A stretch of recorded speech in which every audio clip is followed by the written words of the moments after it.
Bueno, buenas tardes o buenos días a todos donde nos estén escuchando. En esta oportunidad tengo el placer enorme de ponerme esta vez del otro lado para entrevistar a una persona que admiro muchísimo por su trabajo, una gran persona, una persona muy cercana. Y bueno, bienvenido Pablo. Para los que no lo conocen, Pablo es doctor en filosofía, política y legal, si es que digo bien, máster en psicología y por supuesto escritor. Por eso también estamos hoy en este momento para hablar de su último reciente libro, de la gran trilogía, podríamos decir, de estos últimos 3 libros, que es, bueno, ustedes lo van a ver ahí bien, Apagar el celular y enciende tu cerebro. El título es más que atrapante desde ya, todo, la tapa, el apaguemos acá, tremendo, ese botoncito que muchas veces no se usa en la actualidad y el cerebro, ¿no? Qué confrontación importante las dos palabras, así visto en la tapa del libro, Pablo.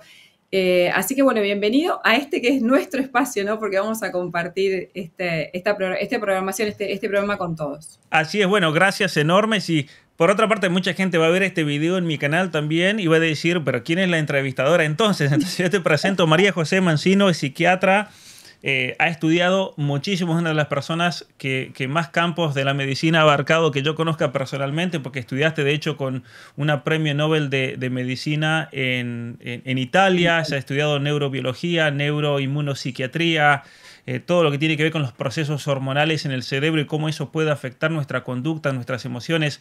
Es una persona formadísima porque aparte de esto tiene estudios en la familia y en terapia familiar. Por eso yo creo que tenés una visión integral realmente del ser humano y de los problemas que pueden afectar al ser humano. Y mucha gente lo sabe porque cuando acuden a mí por problemas determinados, yo siempre me dicen cuál es la mejor persona para tratar de un tema X o de aquel, los mando a María José porque para mí eres una psiquiatra excepcional. Así que otra cosa que quiero decir, mucha gente va a decir, si Pablo se la pasa hablando en el video es porque ella me está entrevistando a mí, no porque yo quiera quitarle el lugar, pero obviamente que me gustaría también que puedas hablar todo lo que quieras y hacerle... Yo te había pedido hace tiempo, ¿no? Una crítica a este libro de parte de una persona formadísima, de una persona que trabaja también en el ámbito del estudio del cerebro, debido a que se trata de un libro sobre encender el cerebro y lo que te apaga el cerebro, ¿no?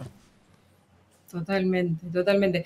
Eso lo vamos a dejar un poco más para definir lo de la crítica constructiva, para dejarle tiempo a la gente a que se vaya enamorando un poquitito más de este libro. Y todos mis pacientes y las familias, y sobre todo los padres, a los cuales siempre les recomiendo tus lecturas, Pablo, tus escritos, porque están muy completos. Antes de continuar con el video, quiero compartirles una emocionante noticia. Me uno al equipo de profesores de Tecnopolitea, la academia online que mis amigos Agustín Laje y Miklos Lukács han fundado. Tecnopolitea desafía la educación oficial, ofreciendo cursos integrales que rompen con el adoctrinamiento y promueven la libertad académica. Mi curso se llama El posmodernismo y su impacto en el siglo XXI e inicia el 24 de febrero. En él vamos a explorar cómo las decisiones políticas globales siguen una determinada manera de ver la realidad, y esa manera está informada por el posmodernismo. Por eso vamos a analizar qué es el posmodernismo y por qué esta filosofía puede convertirse en una herramienta de control total. Aprovecha la oferta especial de lanzamiento con un 25% de descuento y un 15% extra para todos aquellos que me apoyan por Patreon. Para más información visita tecnopolitea.com y únete a esta nueva era del conocimiento y la educación. Ahora volvamos al video. Ahora, mi pregunta inicial, que apenas lo leí, lo tuve en mis manos y te agradezco, por supuesto, haberlo tenido tan rápido. Quería preguntarte, ¿qué te motivó, como pregunta disparadora, qué te motivó a escribir este libro con ese título? ¿Qué querías aportarle a la humanidad desde tu punto de vista? Bueno, yo creo que son varios factores que fueron confluyendo al respecto de todo lo que es el contenido del libro. Vamos a empezar con el título, que muchas veces el título es los más difíciles de encontrar, pero tiene que ser un tema que realmente encapsule el tema general del libro. Así como Atrapado en el cuerpo equivocado iba a un tema concreto de cómo buscaban legitimizar una gran mentira, la buscaban legitimizar culturalmente con la mentira de que esas personas están atrapadas en el cuerpo equivocado. o el de las mentiras que te cuentan, las verdades que te ocultan, pretendía mostrar cómo hay toda una serie de programas de educación totalmente mentirosos y que ocultan la Sí. verdad, ¿no es cierto? Con este libro simplemente quise dar a notar cómo de hecho hay estudios, gran cantidad de estudios científicos que nos han mostrado que de hecho el uso excesivo del celular, de las redes sociales, del internet, del videojuego, están apagando el cerebro. ¿En qué sentido lo están apagando? Porque cuando se hace una imagen de resonancia magnética, y lo sabes bien, vemos cómo las distintas regiones cerebrales se iluminan o se activan cuando se activan distintos procesos, ¿no? Y leyendo artículos sobre el tema, vi y me quedó muy claro cómo cuando le hacían resonancias, imágenes de resonancia magnética a niños que usaban mucho de Snapchat, de Instagram, de TikTok, de videojuegos, se sorprendieron porque vieron que habían regiones cerebrales que no se prendían en la pantalla. Entonces, literalmente dije, el cerebro se está apagando, es decir, eso se traduce en la psiquiatría o en la neurobiología en regiones del cerebro que se están atrofiando, por ejemplo. Entonces, exactamente, adormeciendo. Se van adormeciendo. adormeciendo. No Y hay esa plasticidad neuronal que necesita hacer la sinapsis de una neurona a así la es. otra para que se active el pensamiento. Así es, y no se estaban dando esos procesos que hay muchos temas dentro de este libro, muchísimos temas, a veces que pueden parecer muy dispares uno del otro, pero que van desde el control de la vigilancia, de la recopilación de datos, problemas emocionales, problemas neurobiológicos como el que mencionabas, pero de todos dije, voy a elegir uno que realmente llame la atención porque tal vez es de todo lo que nos afecta es lo más grave que está ocurriendo, porque les estás, en cierto sentido, hipotecando la vida a un niño, a un Exacto. adolescente, no sabemos si para siempre, porque es la gran pregunta de la gente, pero sí, hasta el momento que sepamos, puede ser potencialmente irreversible el daño que esto está ocurriendo a nivel biológico, y a nivel biológico te va a afectar todos los otros niveles. Y me pareció importante ir a un plano biológico porque no hay manera de sortear ese problema si te enfrentas a eso. Si tendríamos que definirlo, vos sabés que cuando vos estabas hablando al mismo tiempo yo pensaba en el neurodesarrollo de los niños que no están bien alimentados en sus primeras Ujú, etapas de la ujú. infancia o que no están bien hidratados y que el cerebro viene creciendo de alguna manera hipotrofiándose o atrofiándose. El impacto, no sé si habrá algún estudio, estaría bueno buscarlo, el impacto cuál será, ¿no? En nuestros hijos, en los niños, en estas generaciones de padres jóvenes que, como vos mencionás muchas veces y lo vemos y es una realidad concreta de que realmente le entregan una tablet, la niñera digital, restaurantes, no hay comidas familiares si es que no se presta a un celular que te quiero mostrar algo, te quiero enseñar Ujú. algo, o sea, no hay una conversación si no está teledirigida, ¿no? Si no hay un interpósito entre las personas que sería un instrumento en este momento el celular. ¿Vos considerás que es tan grave hasta ese punto? ¿Podríamos revertirlo? Mira, a ver, antes de eso me gustaría comentar, hiciste mención a algo bien importante, al tema de la comida. Sí, Ciertamente que, y hay mucho sobre eso, sobre cómo la mala alimentación afecta el desarrollo posterior integral de una persona. Y nosotros, y aquí viene el tema, cuando nosotros pensamos mala alimentación, nos imaginamos a un niño que no come, a un niño de Ruanda que no, pasó por una situación catastrófica y cayó en la desnutrición, o casos que pueden pasar en nuestros países, ¿no? De desnutrición de niños, pero no nos damos cuenta que el problema principal pasa por el hecho de que los niños están comiendo, pero están comiendo mal. Y eso es mala exacto. alimentación también. Fíjate que hace poco leí un libro de Mariana Rojas, la psiquiatra española, donde ella dice que se ha estudiado mucho en la psiquiatría la relación entre las hormonas y los problemas a nivel neurobiológico, pero recién ahora se está abriendo un nuevo campo que tiene que ver con la relación entre el intestino y los procesos digestivos y cómo eso Sí. puede estar afectando el cerebro.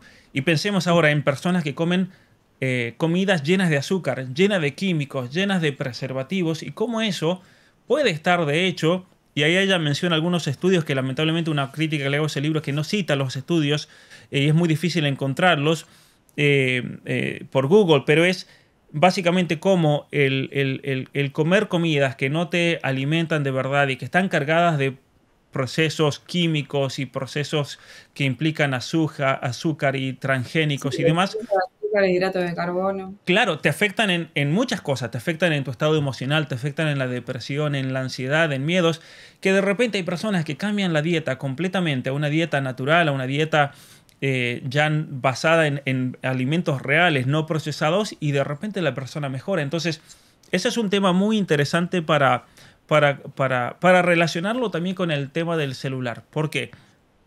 Porque por medio de las redes sociales, por medio de los medios de comunicación, por medio de las pantallas, de la televisión, nos han estado engañando y manipulando por décadas con respecto a la buena alimentación.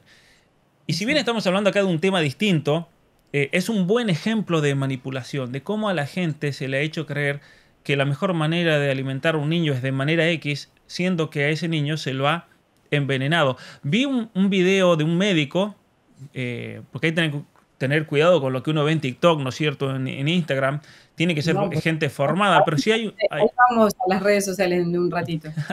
pero hay un médico muy interesante, no recuerdo el nombre ahora, pero el médico que es especialista en procesos digestivos y en nutrición, él decía que si tomas leche de un supermercado y se la das a un ternero a los 5, creo que era días, se muere envenenado, intoxicado. Sí, lo vi, lo Y yo escuché, empecé sí. a pensar y dije, a ver, este tipo antes de decir eso, investigó los procesos, hizo un análisis, yo me imagino, químico de la leche, y obviamente que hay todo un estudio detrás de qué es lo que lleva a un ternero a que muera, siendo que es leche de vaca, pero que está procesada. ¿Qué le ponen a esa leche? Que no Eh, es, que no es, sí, habría que, o sea, yo no soy especialista en el tema, pero por opción y por elección personal, bueno, no está dentro de los hábitos de consumo de la leche. y fí- La leche ahora, pero, ¿no? pero Está fíjate las actual. campañas, mira, perdón que te corte ahí con esto, pero fíjate las campañas que hay, al menos en los Estados Unidos es así, no sé, en el resto, en Hispanoamérica o en Argentina, pero en Estados Unidos y en Canadá hay campañas gigantescas para los bebés no darles de mamar. Y lo Ah, perjudicial que es darle de mamar y el tema de la acá, fórmula. Pero eso se hace por medio de las redes sociales. Está lleno de videos de supuestos especialistas que obviamente les deben pagar las distintas marcas, a los influencers, para que digan que no hay que mamar, hay que darle fórmula porque la fórmula tiene esta vitamina, aquella. Y estamos no, teniendo un montón de problemas de niños obesos, de niños con todo. ¿A qué voy con esto? Que no se reduce todo solamente al problema del celular. Hay que ser bien claro con eso. Hay muchos otros problemas que van de la mano, que son problemas graves en nuestra sociedad, y yo creo que tenemos que tener una mirada comprensiva de cómo nos puede estar afectando estos mecanismos sociales. Pero vayamos al tema del celular y el tema sí, de la digestión. Mencionabas que a los papás vamos a un restaurante y le ponen el iPad a los niños para que se entretengan, les dan el celular todo el tiempo. sí, Eso sí, está sí, demostrado. parte ya de la llevada a una comida, a una cena, a un almuerzo. Así es, y eso sí está demostrado para todos, incluso para mí personalmente, para cualquier persona. Cuando estás comiendo y estás mirando televisión o estás mirando Instagram o YouTube, obviamente que el contenido va a variar de cómo te puede afectar, pero cuando el Total. cerebro está procesando a un nivel muy alto imágenes, especialmente con niños, imágenes y ruidos y colores, te afecta necesariamente los procesos digestivos. Eso sí está demostrado. ¿Por qué? Porque es Sí, sí, tanto, así como el cerebro, ¿no es cierto?, se adormece y se atrofia porque tiene que sacarle energía para poder procesar esas imágenes, lo mismo ocurre a nivel estomacal. Y es interesante que es un tema que está por explorar, así que si aquí nos está escuchando algún especialista en medicina interna que diga quiero un tema para doctorado, vean esa relación, ¿no es cierto?, entre los procesos de los cerebrales y los procesos dispositivos. digestivos. Exacto, exacto. Y que las madres también estén atentas a qué consumen sus hijos, cómo se festejan los cumpleaños. Yo voy traduciendo un poco las consultas que siempre por ahí recibo, ¿no? De quién es la culpa de todo esto, del consumidor o del que no averigua sobre lo que está produciendo y lo que está consumiendo. Llevando un poco a este plano de quién es la culpa. Habrás visto en esta semana lo que ha sucedido en la Cámara, en el Comité en el Congreso de Estados Unidos, con la cita de los corporativos que hubo y que creo que siguen estando en audiencia, tanto demócratas como republicanos, frente a los CEOs de Snapchat, de TikTok, bueno, de Meta, Discord y Twitter, pero no, bueno, X, mejor dicho, ahora. Y la interrelación que hubo entre ellos y la presencia de los padres, donde los chicos en algunos casos estaban con vida, pero tenían autolesiones o problemas de conducta o trastornos psicológicos o a punto ya enfermedades más de tipo psiquiátrico. Y además los padres de los chicos fallecidos por los challenges, por los desafíos que se hacían en las distintas redes sociales. Eso vos claramente lo mencionás en tu libro, nosotros los venimos avisando hace tiempo atrás. En la provincia de Santa Fe, en Argentina, hubo lamentablemente 3 fallecimientos con respecto a estos desafíos. ¿De quién es la culpa? Porque esto generó mucha incomprensión, tanto del lado de algunas personas diciendo que, bueno, que no es la culpa de Mark Zuckerberg, que no es la culpa de ellos, sino que ellos son apenas dueños de estas empresas, totalmente no, como si fuesen inocentes de todo esto que estarían provocando, y que finalmente siempre la responsabilidad es de los padres. Yo ya hice un poco un resumen en esto en mi Instagram, pero dejé la puerta abierta para que la gente opinara. ¿Vos qué pensás con respecto a esto? ¿Podemos responsabilizar a uno o al otro? ¿Son los dos? ¿De qué puedes aportar a los papás en este punto? Bueno, en primer lugar, yo creo que aquí estamos hablando de responsabilidad, obviamente compartida, entre varios actores que están detrás de estos casos trágicos. Hay muchas personas que dicen, no, eso de que hay niños que mueren en challenges es teoría de la conspiración. No es teoría de la conspiración. El Senado de los Estados Unidos, como decías, estuvo lleno de familias cuyos hijos habían lamentablemente fallecido en estos challenges. Ahora, no todos ciertamente fallecen debido a un desafío que hacen. Muchos de esos niños fallecen por trastornos de la alimentación. Hay mucha gente que ignora, ¿no es cierto?, que, por ejemplo, puede llegar una chica con bulimia o con anorexia con un cuadro clínico tal que por más que esa chica se la interne inmediatamente y esa chica se la hidrate y se le dé nutrición y se la ponga en un estado de terapia intensiva, terminan falleciendo después de 1, de 2, de 3 semanas. Yo, mientras estaba investigando este libro, conocí muchísimos casos lamentables de chicas de 15, 16 años que fallecieron de trastornos de la alimentación, que aquí yo tengo los datos, pero es impresionante cómo han explotado en todos los países que analicé y que proveen datos. En Argentina los trastornos de la alimentación han explotado, en Estados Unidos y Canadá han explotado de una manera exorbitante, lamentablemente. Y aquí quiero ir a un tema que tiene que ver con el mecanismo psicológico del ser humano y que ahí también podés aportar, por favor, para que nos entiendan bien los que nos están mirando. Los algoritmos de las redes sociales tienen una función principal. Cuando un ingeniero de software tiene que crear un algoritmo, que es una fórmula matemática, es una fórmula que trata de predecir cómo va a actuar la persona en el futuro. Entonces, por ejemplo, si yo hago un algoritmo que trate de predecir el nivel intelectual de María José, por ejemplo, yo lo voy a armar de tal manera que ese algoritmo va a poder predecir que si yo a ti te pregunto 2 más 2, me vas a decir 4. Porque yo sé que un cierto nivel intelectual vas a tener sí o sí. Entonces el algoritmo es un algoritmo muy simple, que la persona, ¿cuáles son las posibilidades de ir a un lugar determinado y que la gente te responda que es 4? Depende, vas a tener que meterle muchos factores, el nivel de educación, el nivel de escolaridad, el nivel de educación pública, y va a llegar un momento en el cual vas a poder predecir que nadie te va a responder la pregunta, porque la mayoría de la gente no va a tener distintos factores. Entonces, cuando yo creo un algoritmo, en el caso de las redes sociales, el objetivo principal es tratar de predecir qué tipo de video y qué tipo de contenido va a hacer que esa persona siga en la red social y no cierre la aplicación. Porque el objetivo es esto, que la persona se quede en la red social la mayor cantidad de tiempo posible. Ahora, cuando comienzan a implementarse estos algoritmos, y te estoy hablando de los algoritmos que se comenzaron a usar en su momento para MySpace, que era una red social que no sé si sigue todavía, pero no la usa nadie, pero que tuvo su éxito en su momento. Después viene Facebook, el éxito de Facebook, el éxito de Instagram, el éxito de TikTok. Es porque, por un lado, la gente subía contenido que entretenía y por otra parte el algoritmo te mostraba ese contenido y te hacía que te quedes más tiempo o que crees relaciones de dependencia. Todo el tiempo lo que te gusta, digamos. Ahí así vamos al punto de vista del del placer, ¿no? Y ahí viene el tema, que el algoritmo no piensa, el algoritmo simplemente es una fórmula matemática que se va perfeccionando a sí misma.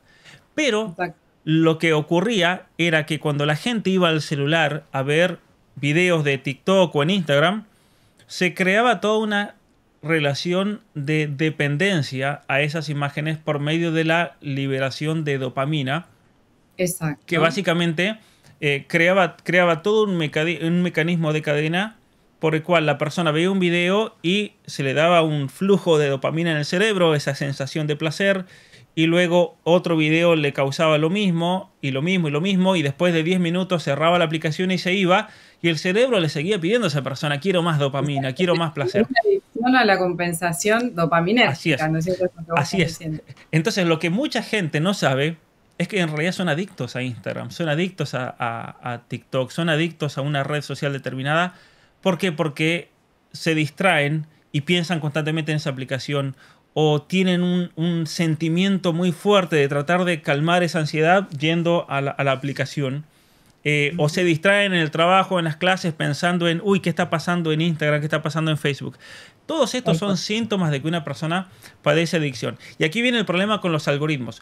Cuando los algoritmos se dan cuenta de que esas personas con cierto contenido comienzan a volver a la red social, lo que hace la computadora es tratar de analizar qué tenía ese video y qué tenía aquel otro que me causó esa conducta a nivel hormonal mío.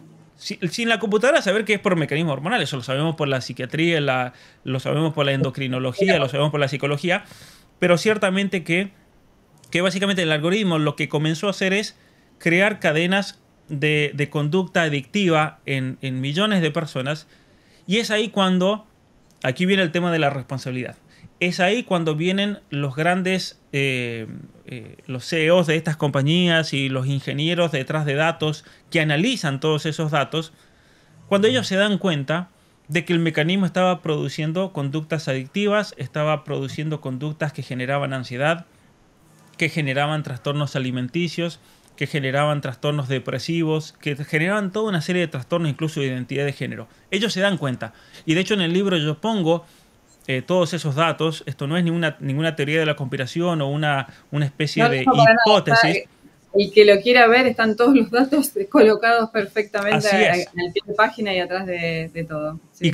Y gracias a que ingenieros tanto de TikTok como de Facebook, por una cuestión que Facebook trabaja con Meta, Facebook e Instagram, ellos por una cuestión de conciencia, por una cuestión de ética, por una cuestión de moral, ellos se fueron de la compañía cuando notaron esto y la compañía no hacía absolutamente nada para cambiarlo. Entonces, de hecho, el Wall Street Journal publicó a fines del año 2022, y yo lo tengo aquí citado en este libro, estudios que se habían hecho internos, donde ellos contratan, porque mucha gente no sabe que Facebook, que todas estas compañías, ellos contratan a psiquiatras, contratan a psicólogos, tienen muchísimo, un equipo gigantesco de filósofos, incluso de profesionales que trabajan en distintas universidades, que trabajan a tiempo completo o a medio tiempo para estas compañías tecnológicas, dando asesoría y que hacen estudios que los pagan muy bien. Viene una compañía como Facebook y te dice, María José, te voy a pagar $200,000 para que este año no hagas otra cosa más que estudiar los algoritmos y el efecto que está teniendo con reconocimiento facial. Vas a tener acceso a todos los datos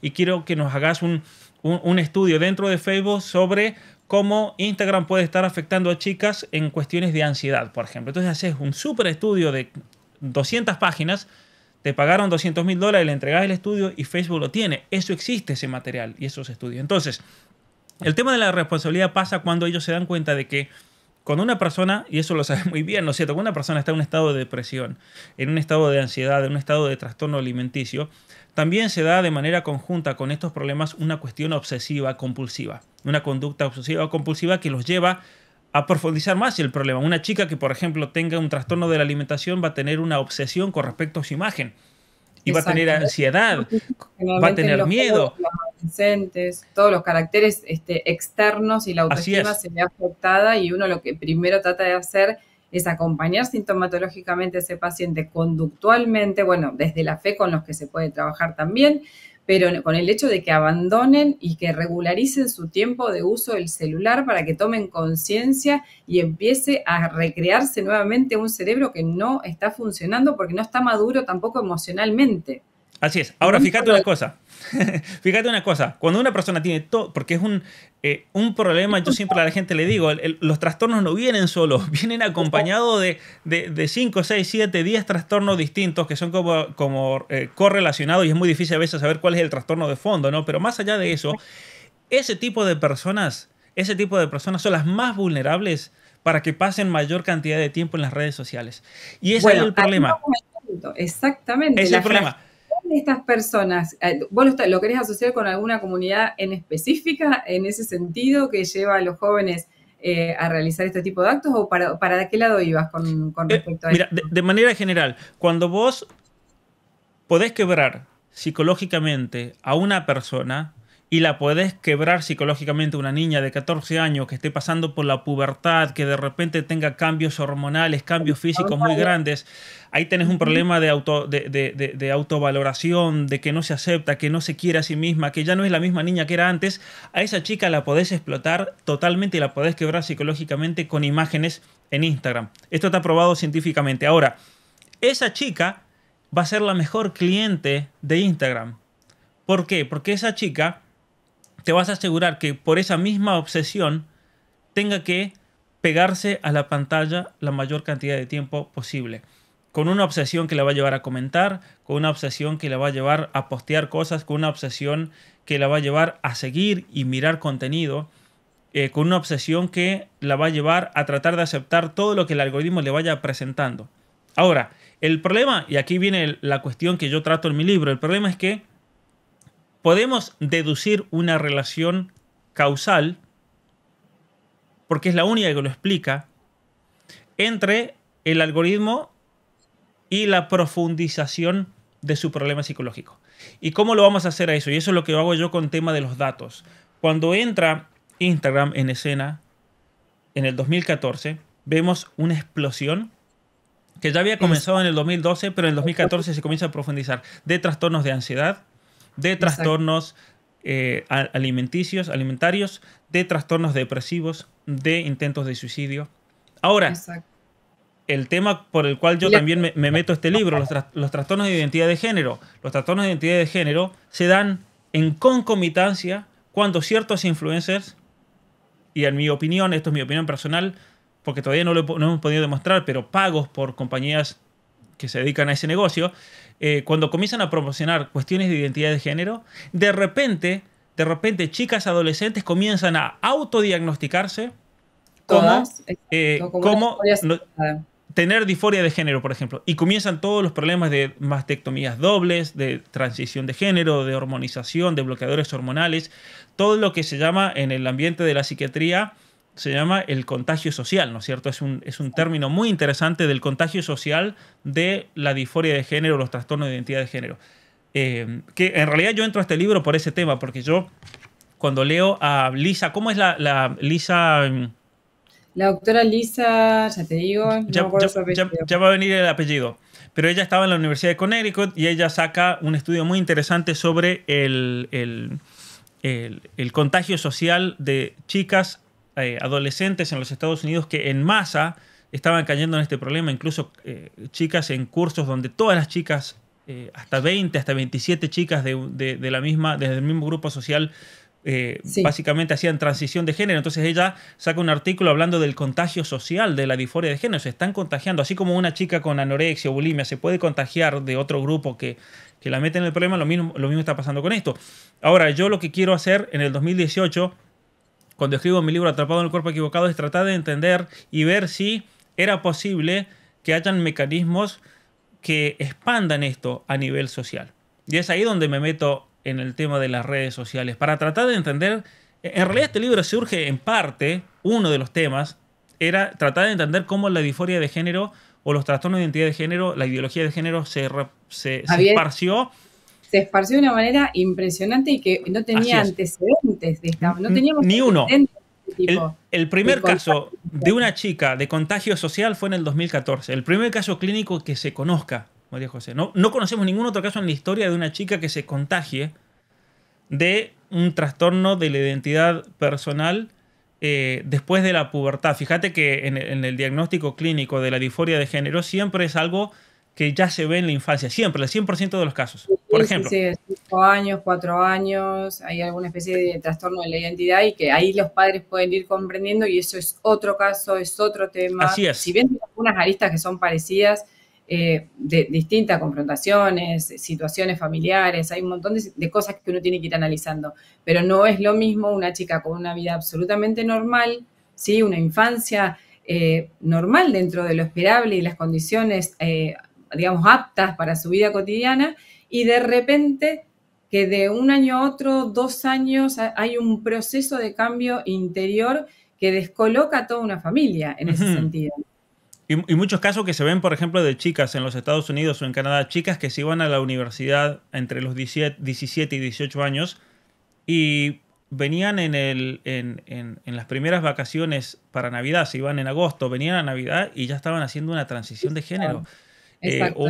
O en el lapso del primer año. Y uno dice, pero ¿cómo puede ser eso? ¿Cómo puede ser que de repente esa chica hizo un nuevo grupo de amigas y esas amigas la infectaron como si fuese un virus que se contagia de manera social, que es el contagio psicológico? ¿Sabés que hay, para poder corroborar ese tema y ponerlo aquí en el libro, yo me encontré que hay toda una literatura, que de hecho quiero hacer otro libro más adelante, pero hay toda una literatura científica con respecto al contagio social de enfermedades psicológicas. Hay un estudio que se hizo sobre el neuroticismo a principios del siglo XX, de cómo muchas mujeres se volvían neuróticas por contagio. Hay otro estudio que se hizo sobre, en los años 50 y 60, en los Estados Unidos, los medios comenzaron a hacer muchas campañas después de la Segunda Guerra Mundial, de la madre americana es la que se queda en la casa con los hijos, y muchísimas mujeres en masa, esto es interesante, comenzaron a enfermarse de claustrofobia, muchas mujeres. Y en este estudio habla de cómo puede ser que el anuncio de propaganda, de televisión, de películas y demás del ideal de mujer haya llevado a muchas mujeres a caer en la claustrofobia y desarrollar un problema psicológico porque explotaron las consultas por claustrofobia entre los 50 y los 60. Entonces, es como que a la mujer, cuando a la mujer la obligás por ingeniería social en hacer algo, la mujer explota por el otro lado, siempre. Y ahí yo me di cuenta de que en Estados Unidos perdón, en Canadá, en Suecia, ¿qué otro país es? Creo que es Noruega, cuando comenzaron a hacer las campañas por la igualdad de género y la representación de las mujeres en ciertos empleos, en ingeniería, en abogacía, en distintos temas, ¿qué pasó? Ah, me Pasó lo acuerdo. opuesto. Pasó todo lo opuesto, Todo lo que no opuesto. iban, sí, sí, No sí, iban. que no Y aquí en Canadá quisieron, Justin Trudeau hizo todo un plan de ingeniería social para que las facultades de ingeniería y todas las facultades que están supuestamente estaban. dominadas por el Sí, hombre, como si el hombre no dejase entrar a mujeres, pasó lo opuesto. Ahora en Canadá, las facultades de enfermería para ser maestra están saturadas de mujeres y ya no hay hombres. No, fíjate, qué curioso. Y hay menos mujeres ahora estudiando ingeniería que antes de que metiesen ingeniería social. ¿Por qué? Porque hay un estudio que explica un mecanismo, que es una hipótesis de que a la mujer, si a la mujer le decís A, la mujer va a decir B. bueno, atentas acá a todas las madres que nos están escuchando y a los padres, a los varones, que la estrategia es por otro lado. Así es por otro lado, pero es algo muy Es por cierto. otro lado, es por Eh, otro lado, por eso hay tantas dificultades en Y ese obviamente que sentido. hay mecanismos biológicos de fondo, mecanismos neurobiológicos. Yo cuando he dado charlas para matrimonios, María José, Sí, me gusta mucho hablar de cuestiones de neurobiología, porque y es impresionante, empezás a hablar de neurobiología y la aplicación práctica que eso tiene en tu vida diaria. Es impresionante cómo los matrimonios se matan de risa y se miran los unos a los otros y se entienden. Y yo les digo, si ustedes supiesen muchos de estos mecanismos, se librarían de tener muchos problemas matrimoniales. muchas discusiones, muchas faltas Así de es. perdón no hay porque se empezarían a comprender cómo funcionan. Bueno, por lo menos desde el punto de vista racional estamos hablando, ¿no? Ujú, De un punto de ujú. vista cognitivo. No quiere decir que nos quedemos todos en este plano en la comprensión del otro, si hasta que no comprendamos el cerebro, cómo funciona el hipotálamo y la hipofisaria, no vamos a estar todos peleados, ¿no? Así Pero es. voy al punto de que por lo menos pongan educación o formación. Yo estoy empezando un curso que se llama Padres Valientes, en ese sentido. Padres valientes, en este momento necesitamos padres valientes que se animen verdaderamente ejercer la paternidad, la maternidad, de estar presentes con los hijos, de no utilizar eufemismos de la pseudo paternidad, con las dificultades que hay económicas en toda Latinoamérica, incluyendo, bueno, nosotros somos argentinos, más en nuestro país, preocupados por nuestra ciudad, por nuestras provincias, pero que realmente se ocupen de los hijos, ¿no? Padres valientes que comprendan en qué situación están viviendo ellos, cuáles son sus ciclos vitales de dificultad que están pasando y cuáles son los ciclos vitales de dificultad que están pasando sus propios hijos, ¿sí? Jóvenes, adolescentes, infantes. Eso tiene que ser como padres, tiene que ser nuestra misión en este sentido. Y nosotros, ser un poco luz desde las cosas que sabemos y lo que podamos aportar para iluminar esto, ya sea desde la neurobiología, ya sea desde la espiritualidad, ya sea desde la psicología positiva, pero para que se comprendan. Hay falta de comprensión, hay falta de diálogo, hay falta de tiempo y calidad, no poquita, ese acalla conciencias, le digo yo a veces, no, pero estamos poco tiempo, pero el tiempo que estamos es bueno. O sea, es un poco una calla conciencias. Para dedicarle tiempo a un matrimonio necesitas tiempo y calidad, las dos cosas. No puedes estar poco tiempo, por más buenísimo que sea, y permanecer ausente en un montón de situaciones que son necesarias para el desarrollo de la amistad en el matrimonio, para el desarrollo de la amistad con los hijos. ¿Me explico? Pablo, volviendo al tema de las corporativas y haciendo un poquito de resumen esta pregunta. Entonces, por un lado, las corporaciones no son ningunas ingenuas en ninguna de las cuestiones que han tomado las decisiones. Para nada, esto es lo que yo les explicaba a muchos que me escribieron por privado, no es que se despertaron un día y dijeron, no te puedo creer, hay gente que está generándole ansiedad a esto o trastornos, o sea, esto es una cuestión de ley también de ciberseguridad, y de compromiso de la empresa que vende un producto determinado, y por el otro lado está la responsabilidad también de la educación de los padres. Eso no nos queda ningún tipo de dudas al respecto, con respecto a esto. De hecho, una de las senadoras en una parte del video le dice a Mark Zuckerberg que cada adolescente, cada joven, ellos tenían una carpeta interna de la empresa, costaba $270. $270 mantener a un joven, ese es lo que le redituaba. En ese momento se levantan un grupo de adolescentes con una, ¿cómo se dice? En español, remera, que dice, valgo más que $270. Me pareció espectacular el sentido del testimonio de los jóvenes. Eso yo creo que tiene que ver también con la proyección de ganancia de una compañía. Se hace una proyección de decir, a ver, si tenés tantos seguidores, tantos seguidores te van a redituar tanto dinero a lo largo de un periodo determinado. Entonces, mientras más seguidores tengas, más el dinero que va a ganar tu compañía, porque son más las posibilidades de mostrarle anuncios, propagandas y demás. Recordemos que las redes sociales tienen un mecanismo de monetización por el cual cuando estás mirando te aparecen un montón de anuncios, y te aparecen un montón de anuncios que a veces ni siquiera se presentan como anuncios. Son simplemente experimentos que se están haciendo donde ya te metieron algo sin que te des cuenta. Pero vamos a dejar ese tema de lado. Para que se entienda bien el tema de cómo las compañías son conscientes del daño que están produciendo, el mejor caso es el de China.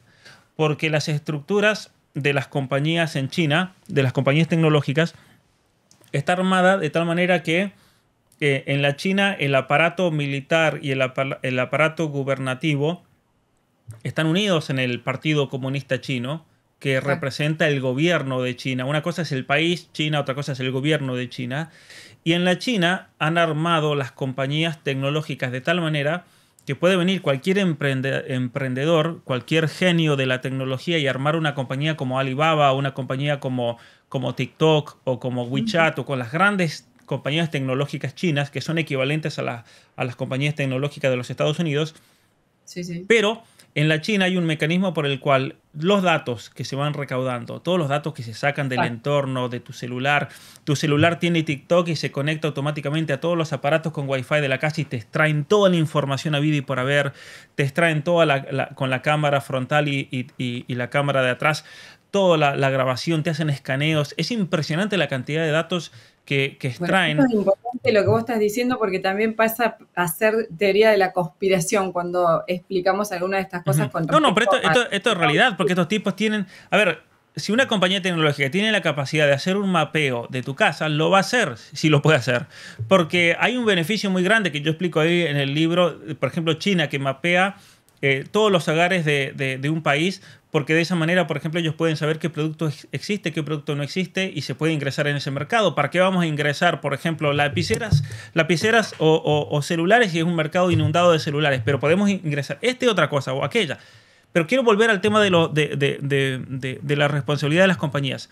China, que es dueña de la base de datos de TikTok, es dueña de todo ese repositorio de la inteligencia artificial y de los algoritmos detrás de TikTok, tiene prohibido usar TikTok dentro de China. Mira qué curioso. Entonces, a ver, ellos, los chinos, no son tontos. Y los chinos saben que TikTok te enferma psicológicamente, que crea adicción, que crea dependencia, que crea trastornos de ansiedad, que crea trastornos alimentarios, que ha llevado a miles de jóvenes en el mundo a cometer suicidio, lamentablemente, porque TikTok es una red que trabaja de manera especial en ese grupo tan vulnerable que es el de la prepubertad, pubertad y inmediatamente posterior, la adolescencia. Es la red número 1 en el mundo para adolescentes y por lo tanto los chinos saben que sería muy peligroso tener TikTok en China. Entonces, por una cuestión de seguridad nacional y por una cuestión de futuro de su país, está prohibido. Ahora, ese experimento, si alguien tiene conocidos en China, pregúntenle, escríbanle, trata de instalar TikTok en tu teléfono. No te aparece TikTok. Está prohibido en los servidores porque tienen centralizado el internet y no aparece. Ahora ha habido un problema gigantesco en Hong Kong, porque Hong Kong era un territorio de una colonia británica que en el año 97 creo que fue, pasa nuevamente a China después de 100 años, pero tenía una condición de independencia, de manejo de gobierno y cuestiones comerciales, que si bien está bajo la China es independiente. Pero ahora China cada vez está tomando más control sobre la soberanía de Hong Kong. La última decisión que se tomó hace poquito, se prohíbe TikTok en Hong Kong. ¿Y qué pasó? Que está lleno de TikTokers en Hong Kong que viven de eso. Entonces, claro, ¿y ahora qué pasa con la industria esta de que es un comercio para ellos? Se acabó, se les acabó. Ya no pueden usar más TikTok en Hong Kong. Entonces, ¿a qué voy con esto? Para los que crean que es una teoría de la conspiración, de que las compañías saben el daño que producen, no es. Y China es consciente de eso y por eso TikTok tiene prohibido operar dentro de China. TikTok es para volver tontos a los niños mexicanos, a los niños argentinos, a los niños canadienses, a los niños europeos. ¿Por qué? Porque los chinos se dan cuenta que de esa manera ya no va a hacer falta ni conquistar esos países en 25 años, porque va a ser toda una generación lamentablemente destruida si se lleva a cabo todo todo el proceso de apagar el cerebro que yo menciono en este libro. No necesariamente todos los niños y adolescentes van a salir afectados, pero sí ciertamente que se ha bajado tremendamente el nivel intelectual, el nivel volitivo y el nivel emocional está por el piso.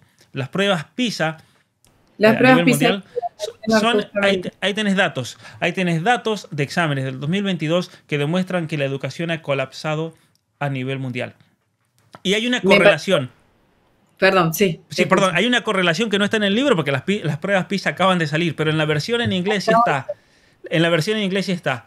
Yo en el libro hice un estudio, no publiqué todos los países, pero tengo un estudio del uso de horas de todos los países por edades. Entonces, el grupo de 12 a 14 en México, el grupo de 12 a 14 en Estados Unidos. En la versión en inglés voy a poner los datos de los países de habla inglesa y Europa, que es lo que les interesa a ellos. En la versión en español pongo México, pongo Uruguay, pongo Chile, pongo Argentina. Ahora, si vos mirás en los gráficos el uso de celular por país y ves las pruebas PISA y hay una correlación en lo mal que le fue y en la cantidad de horas en el celular.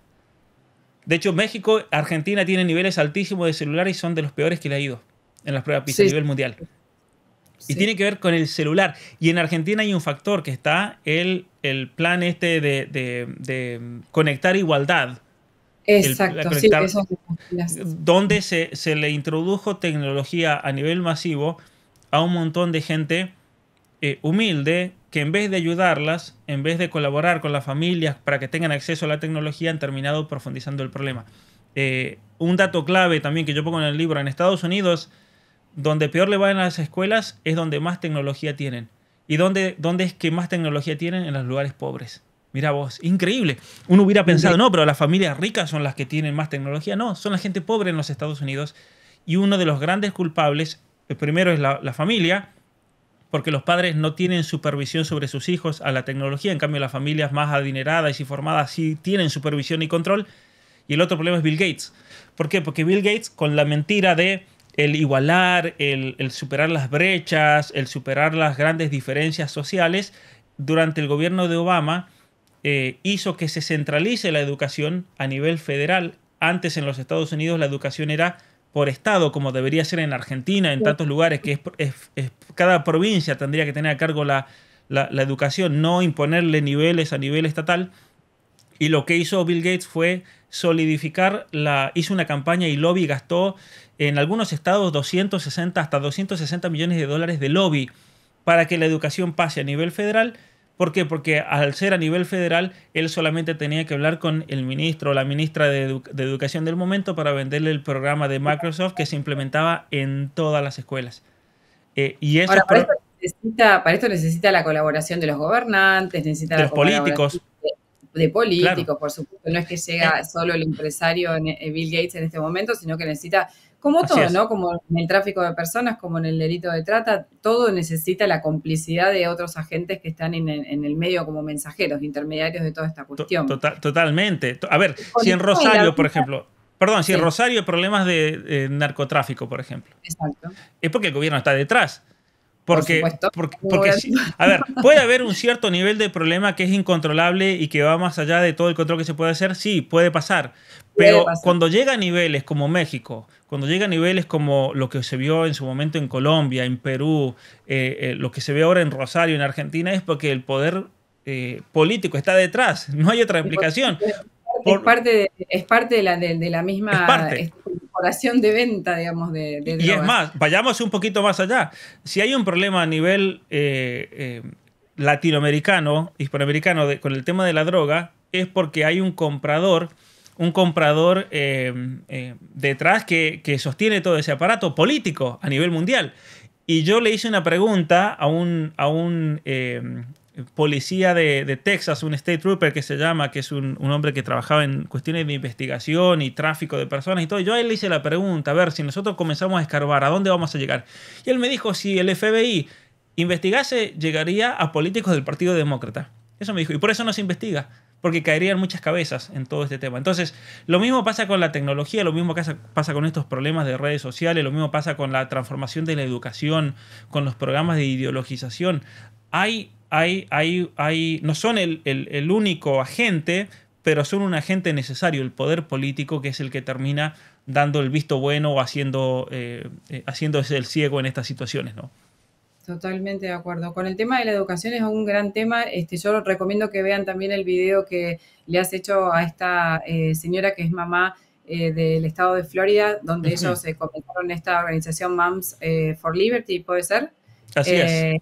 Esa agrupación que la verdad que me pareció interesantísimo la cantidad de padres que pudieron incluir en los centros de estudiantes para que se involucren ante estas situaciones que vos mencionás con respecto a la educación, al adoctrinamiento y a la bajada de línea con respecto al aprendizaje de género, ¿no? De esta confusión, más que la confusión de género, el autoritarismo de género. Así es, el video para todos aquellos que quieran ir está en mi canal de YouTube y se llama Lucha por tus hijos. Lucha por tus hijos. La historia ahí de Catalina Stuve y todo el grupo de Moms for Freedom de los Estados Unidos que se están involucrando de en serio en la educación y están teniendo un impacto muy grande realmente simplemente por unas mamás que se levantaron. Acabo de entrevistar a la fundadora en inglés. Totalmente. Sí, acabo de entrevistar a la fundadora, a la mamá que estuvo detrás de todo ese movimiento. La primera persona que dijo hay que meterse y va a salir pronto en mi canal de YouTube. Estamos ahora en el proceso de traducción porque es una entrevista de 1 hora, pero muy interesante realmente cómo simplemente por la responsabilidad, volvemos a la responsabilidad de una mamá que está dando vuelta el sistema educativo de todo un país. Es que así debe ser, uno tiene que, digamos, velar por la salud mental, psicológica y de un futuro ciudadano, de una futura madre, de un futuro esposo, ¿no? De una persona para que se desarrolle con normalidad, que crezca feliz. Eso es la felicidad. Vos tocás un tema en el libro que a mí me pareció, me voy de un punto al otro, quería cerrar con las corporatividades estas, con las corporaciones, pero... me impactó muchísimo porque tu libro termina con esta frase que está tan está asociado con el utilitarismo, con la vida dopaminérgica, con el placer, y justamente termina, y se los voy a leer textual, dice: solo en los libros aprenderás a encender un cerebro que la tecnología solo logra apagar. Pero venís hablando de la felicidad, de que se pierde el sentido de la felicidad, que hay como Ujú. una especie de deshumanización del hombre con respecto a su proyecto de vida.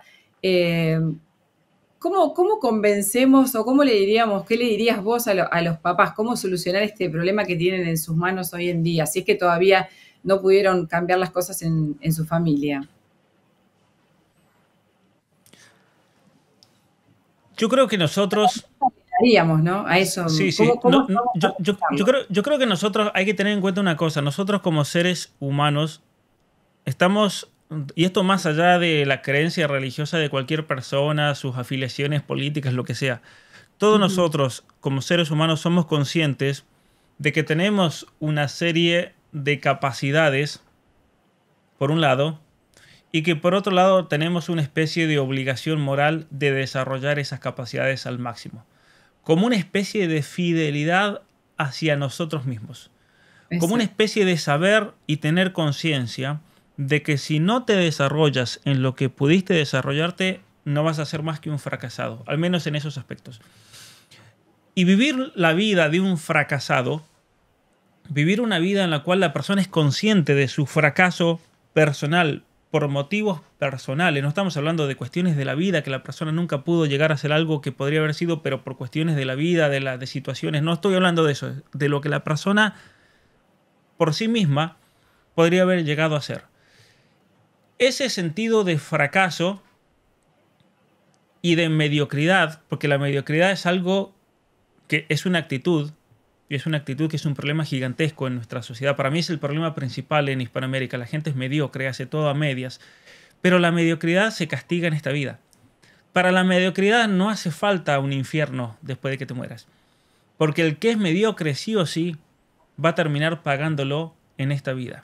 Como el que vive una mentira, como el que vive en la cólera, son actitudes destructivas para las cuales el castigo es tener ya esa misma actitud destructiva. Porque se experimenta. El castigo viene con la Sí, actitud, sí, sí, por de así decirlo. repente es la propia miseria de lo que genera Así es. este vicio, ¿no? La No, mediocridad. no necesitas tener un miedo de un infierno futuro. No necesitas que venga un predicador y te diga, te vas a ir al infierno si actúas así. Porque ya la actitud misma te autodestruye. Ahora bien, los papás, yo creo que todo buen papá y toda buena mamá tiene un amor innato e inexplicable por cada uno de sus hijos. Y es un Ujú. amor que se manifiesta en el hecho de que al hijo se lo quiere más allá de cualquier condicionamiento que me pueda llevar a no quererlo. Yo a mi hijo lo voy a querer por más que en la escuela le vaya mal, a mi hijo lo Exacto. voy a querer por más que me traicione, por más que termine en la cárcel, por más que no se porte bien, igual lo voy a amar y voy a hacer lo posible por ayudar a ese hijo a que sea mejor. Entonces, si yo realmente quiero y amo a mis hijos, lo cual yo creo que es un hecho natural en la mayoría, en los seres humanos normales, cualquier persona normal, entonces esa persona va a querer lo mejor para ese hijo y especialmente va a tratar de hacer lo mejor para que ese hijo no fracase. Ahora, ahí viene el tema de la responsabilidad parental, porque un matrimonio, cuando da a luz a un hijo o a varios, tiene que tener una conciencia muy grande de que su responsabilidad es hacer todo lo posible para que ese niño no sea un fracasado, porque nadie quiere tener un hijo fracasado, nadie quiere tener de hijo a un inútil. Y eso a mí me va a llevar a hacerme toda una serie de preguntas. Primero, me tengo que formar y tengo que investigar para tratar de, primero, identificar cuáles son esas capacidades naturales que tiene un ser humano. Muchas de esas capacidades naturales las voy a saber inmediatamente porque las trabajé yo personalmente. Pero hay muchas Total. personas que han vivido en una situación de mucha pobreza cultural. Y cuando hablo de Ujú. pobreza cultural me refiero a esa gente que nunca se preocupó por nada en la vida y crecieron en una ignorancia del crecimiento personal o la mejora personal. Por su familia, estuvieron muy condicionados y tienen que aprender todo de cero. A mí me llegan muchos mensajes de mamás que me dicen, tengo 25 años, tengo 27, tengo el primer bebé y no sé hacer nada, me condiciono, me congelo, no sé ni siquiera cocinar, porque claro, la criaron, lamentablemente, aunque suene fuerte la palabra, la persona es bastante inútil para muchas cosas. Inútil desde limpiar la casa, a ordenarse, a cocinar, a saber tratar con un niño. Está lleno de padres inútiles porque a su vez crecieron en familias donde el contexto propiciaba la mediocridad y la inutilidad en los hijos, porque les daban el celular todo el día o les daban la televisión para que vean todo el día, videojuegos, no había relaciones personales. Los hijos crecieron con problemas emocionales muy grandes porque los papás no estaban presentes o cada uno estaba en su mundo. Eso se va a profundizar obviamente por el celular. Entonces, yo lo que voy a es lo siguiente, los padres tienen que tomar conciencia, primero de su propia ignorancia, de lo que saben, porque saben mucho, todos saben algo por la propia vida que te enseña mucho y eso vale un montón, pero luego tratar de ver qué aspectos de la vida yo tal vez no sé y tratar de formarse. Es ahí donde, por ejemplo, es necesario ir a una persona como el caso tuyo, con tus cursos, que vengan a mi canal donde ofrezco cursos para tratar de remediar esos problemas que son muy generalizados, que la persona se forme, que la persona luego vaya aprendiendo en la práctica con sus hijos y vaya identificando los potenciales beneficios de un niño, actitudes que se pueden hacer crecer y los potenciales problemas en ese niño con ciertas conductas. Por ejemplo, el niño que grita, el niño que llora, el niño que actúa de una manera donde simplemente trata de quebrarte tu propia voluntad para concederle lo que el niño siempre quiere. Y ahí es donde uno tiene que decir, no, a ese niño, a esto hay que cortárselo. O este niño que se porta mal en público, eso, tolerancia cero con eso. Mis hijos en público se van a portar bien.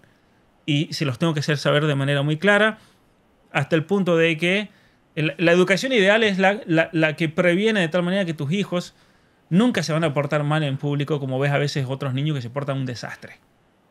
Sí. ¿No? Entonces, o que no hay esa falta de respeto con el adulto mayor también, ¿no? Que es una de las cosas que también se... Todo. Mira, hay una serie enorme y gigantesca de cuestiones emocionales, de cuestiones de carácter, de virtud, de comportamiento que se deben inculcar en un niño. Y es ahí donde los papás tienen que comenzar a formarse. A ver, ¿a qué edad es que se enseña cada cosa?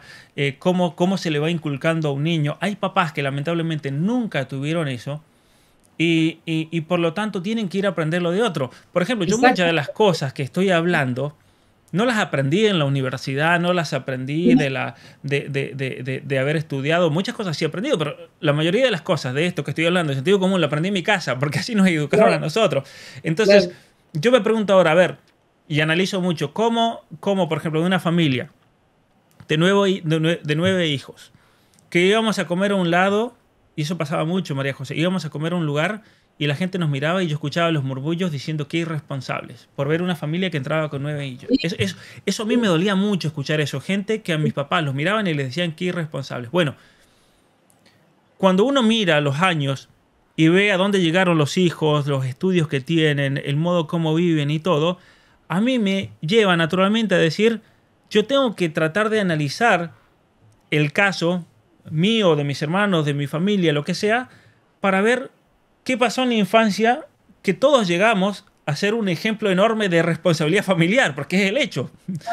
Más que de irresponsabilidad, yo creo que el ver la familia de uno, la historia de uno, por más con las deficiencias que uno tenga, las imperfecciones, lo que sea.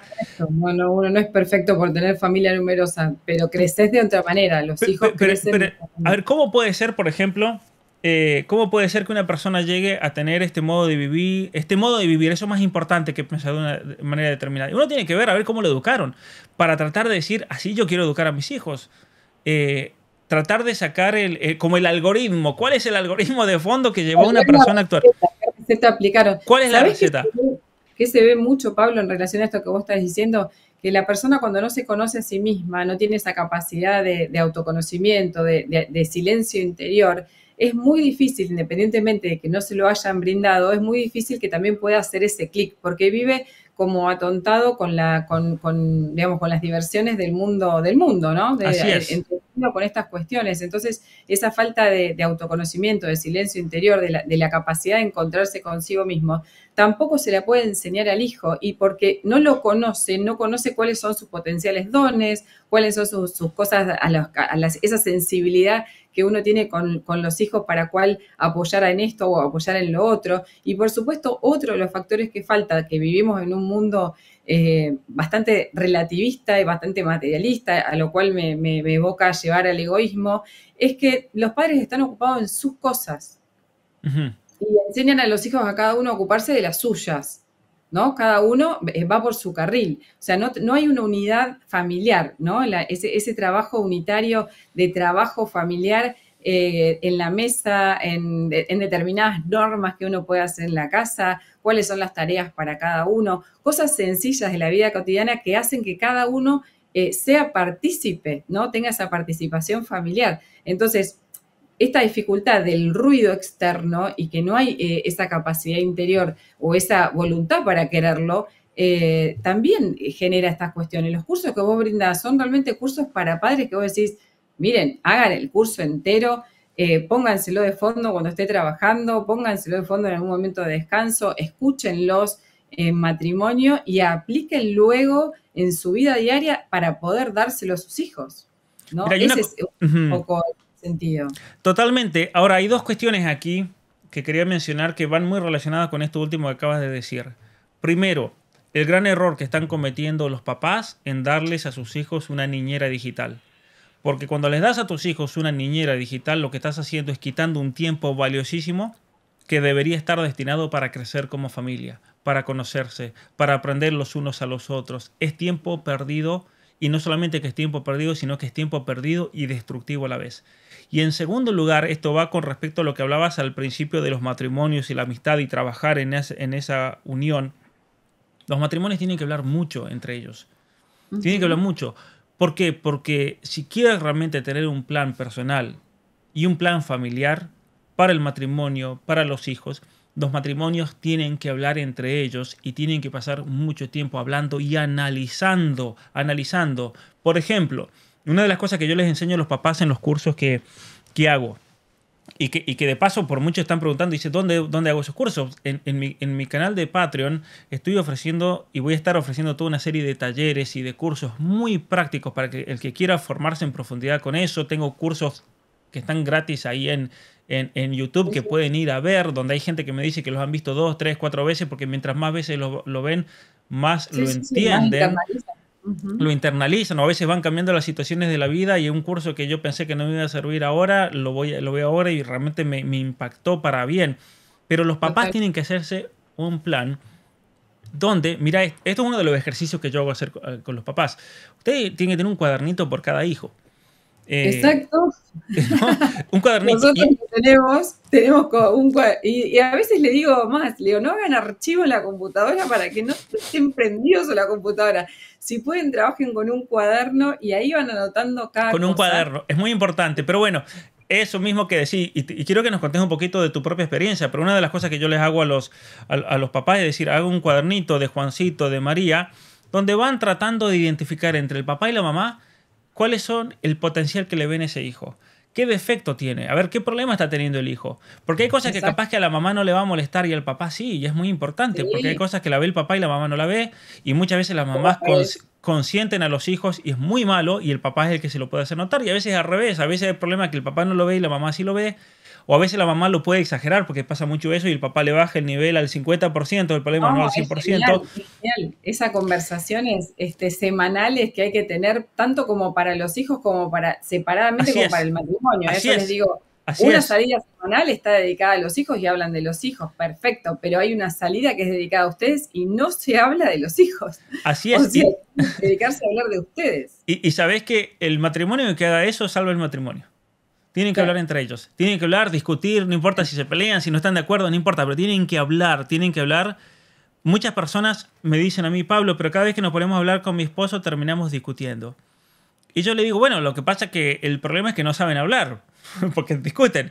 ¿Y cómo se soluciona eso? Bueno, hay muchas maneras de solucionarlo. Una que propone Jordan Peterson es discutan hasta que se cansen de pelear y van a aprender a hablar, ¿no? Porque tal vez no han discutido lo suficiente, dice él. Claro, pues no han hablado lo suficiente. Así es, Porque entonces... hay una costumbre de callarse muchas cosas, pero a mí me parece que una de las herramientas que les puedo dar, dado esta circunstancia, es todo lo que vayas a decir, que empiece, digamos, con tu pronombre personal y no con el de la segunda persona. Pero ¿por qué este juego, digamos, de palabras, de pronombres? Es para que no le echen la culpa al otro. Yo creo, yo siento, yo vi, digamos, en ese sentido, hacete partícipe o cargo de tus propios sentimientos frente a una situación con un hijo, ¿sí? Y cada uno habla de la perspectiva donde lo ve. Y la segunda recomendación que les doy es que si toda aquella palabra, toda aquella oración que salga de tu boca va a ser para ofender, va a ser para criticar, bueno, es preferible que tampoco la utilices en ese momento. En todo caso, podés decir, estoy sintiendo esto para que también hagan un trabajo interior de confianza consigo mismos, con el otro y a su vez de reconocimiento de las emociones. Estoy sintiendo que me siento mal, y algunos pacientes que me conocen saben que esta frase es muy típica mía. Estoy sintiendo que me siento mal, podría herirte si utilizo algunas palabras y no quiero. O sea, trabajar también la prudencia en ese sentido, para saber dialogar, para saber estar en el encuentro con el otro. Así es. Nada, pegar este pequeño tip ahí. No, totalmente. Y esto es lo que la gente a veces encuentra más valioso en estas conversaciones, porque tienen que pasar tiempo hablando de sus hijos, tener un plan, así como cada uno personalmente tiene que tener un plan. También si está casado, tiene que tener un plan matrimonial a nivel esposo y esposa, tiene que tener un plan a nivel familiar y tiene que tener un plan para cada hijo. Porque si no, los hijos crecen a la deriva. Ese es el gran problema del educar hijos hoy en día, que los hijos están creciendo a la deriva, como si fueran esas gallinas que te venden en el supermercado, que te dicen, no, es una, en inglés se dice free range. Sí, una gallina libre, orgánica, libre, que creció. A ver, está muy bien para una gallinita si querés comerte una gallina libre. Yo prefiero una así que comer una que están metidas en una pollería. Pero cuando estamos hablando de hijos, estamos hablando de virtudes, de prudencia, de conocimiento, de planes, de todas las habilidades humanas que se deben aplicar. Y tener un plan para los hijos, de decir, bueno, a ver, a mi hijo, por ejemplo, pensemos en un niño chiquito. Hoy en día, y yo lo he visto con mi familia, con familiares, con sobrinos, ves un niñito de 1 año, de 11 meses, 12 meses, y hoy en día existe la tentación, y que gracias a Dios no lo he visto en mi familia, pero lo he visto en muchas otras familias, de empezar a comprarles aplicaciones. Aplicación para que aprenda a hablar, aplicación para que diga las vocales, aplicación para que incremente su vocabulario. Son todas mentiras. Son todas mentiras y es un robo gigantesco. Escuchar a la mamá y al papá hablando. Eso mismo. A los hermanos hablando. Y ves un bebé. A ver, yo lo he visto con una sobrina mía. Ves un bebé. Y ves ese bebé que tiene 13 meses y ya agarra un libro. Agarra un libro y empieza una página tras otra. Así, empieza. Y mira las fotos y mira. Voy a decir, pero a ver, tiene 13, 14 meses y está sentada leyendo un libro. ¿Cómo puede tener esa habilidad motriz para hacer eso? ¿Por qué? Porque los papás se preocuparon de decir cómo le podemos potenciar sus habilidades naturales, motrices, de mover los brazos, de las manos, de los dedos, de la mirada. Eso es lo que tiene que ser un niño. Y una pantalla te adormece todas esas regiones, te las adormece. Las regiones cerebrales que tienen que ver con la motricidad y el control físico de uno. Entonces, cuando hablamos de un niño, tenemos que hablar de manera integral. Su parte espiritual, su parte psicológica, emocional, control personal, su parte intelectual, pero también sus habilidades motrices. No nos podemos quedar en un espiritualismo donde lo único que nos importa es que el niño esté en gracia, por así decir. No. No. Eso todo. Queda muy claro. Todo. Sí. Desde caminar, desde patear una pelota de fútbol, desde saber tirar una piedra. O sea, a un niño hay que enseñarle que se perfeccione en todas las cuestiones de control físico también, el deporte, por el tema de la oxigenación del cerebro, el crecimiento de los músculos. Muchos papás no saben, por ejemplo, que si el niño no hace deporte, va a ser muy difícil en la pubertad que esos músculos se desarrollen apropiadamente porque se necesita oxígeno y la única manera de generar oxígeno es que ese corazón empiece a palpitar de una manera en un nivel mucho más de porcentaje más acelerado y la única manera de hacerlo es por ejercicio, ¿no es cierto?, que incremente el ritmo cardíaco, que juegue al fútbol, que salga a correr, que juegue un deporte. Sí, totalmente, totalmente. A los niños hay que hacerlos, yo siempre digo, muchísimo deporte, que se cansen, pero que se cansen de deporte, que caigan después de que coman bien y que coman mucho, y no se preocupen que coman mucho, pero que coman bien y que no coman comidas que sean basura, y luego que obviamente sepan cuestiones sociales, habilidades sociales, a comunicarse, cuestiones emocionales, a comportarse en público y que aprendan a pensar. Que aprendan a pensar y eso se logra solamente o principalmente se logra por conversaciones y leyendo mucho. Reflexión y ahora, pensamiento crítico, las dos opciones. Yo te puedo armar un programa de educación de niños con todos estos elementos y muchos más. Y te voy a hacer una pregunta. ¿Dónde entra el celular en esta ecuación? Claro. En ningún lado. O sea, podés prescindir totalmente del celular porque el celular no te sirve para nada en cuanto al crecimiento personal de un niño o un adolescente. No sirve. Sí es una buena herramienta para muchas cosas, por ejemplo, la tecnología para esta conversación, pero un niño no necesita eso.